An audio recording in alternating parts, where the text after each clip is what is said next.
Is there a mathematical sum that just proves that God exists? I'm going to touch in on this for a moment, and I am by no means a master mathematician, but I was watching a program the other night on the amazing sort of knowledge of infinity. Mathematicians, theologians, scientists were talking about infinity, and something really struck me when they were doing an amazing sum. And I wanted to talk about it with you guys today. Hey guys, I'm Michael Watson, and this is Reborn with Michael Watson. If you're new to the channel, please like, share and subscribe. If you want to support the channel, there's ways in the description down below where you can become a member, and so on.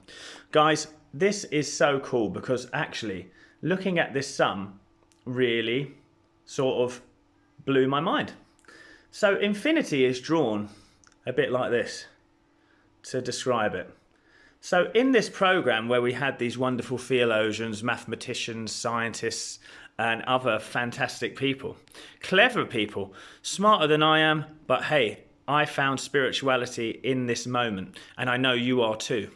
You see, when they talk about infinity, it's the never ending. It's actually also, it seems to be like a bit of a constant too.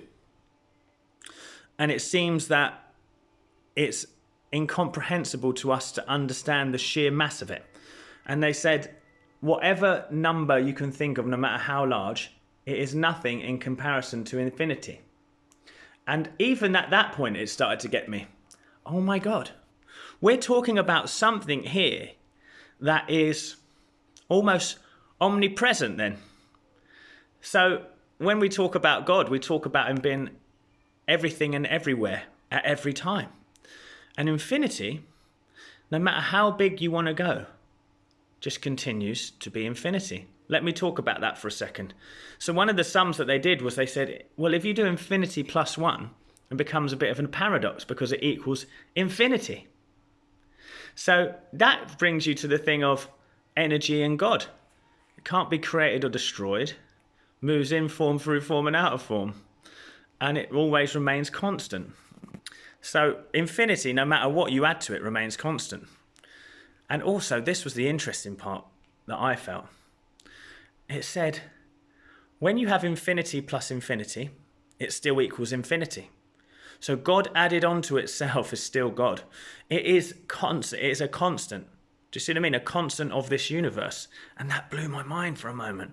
But then also, when you take away, so you have infinity plus infinity equals infinity. If you take away the equals infinity and the plus infinity, then what happened was it equaled nothing.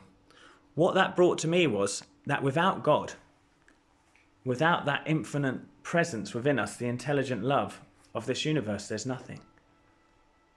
And that started to blow my mind. So I started to think, is this a mathematical sum or equation that proves the existence of God? I think so.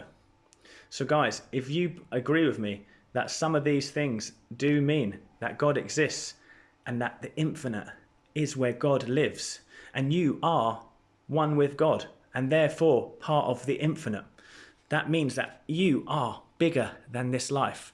You are something great. You are amazing. It's time for you to understand that if you are infinite, that means that no matter what troubles or pressures go on you, you still remain infinite. Look at those sums. You are God in human form. Go out there, live your best life, and thank you so much for watching.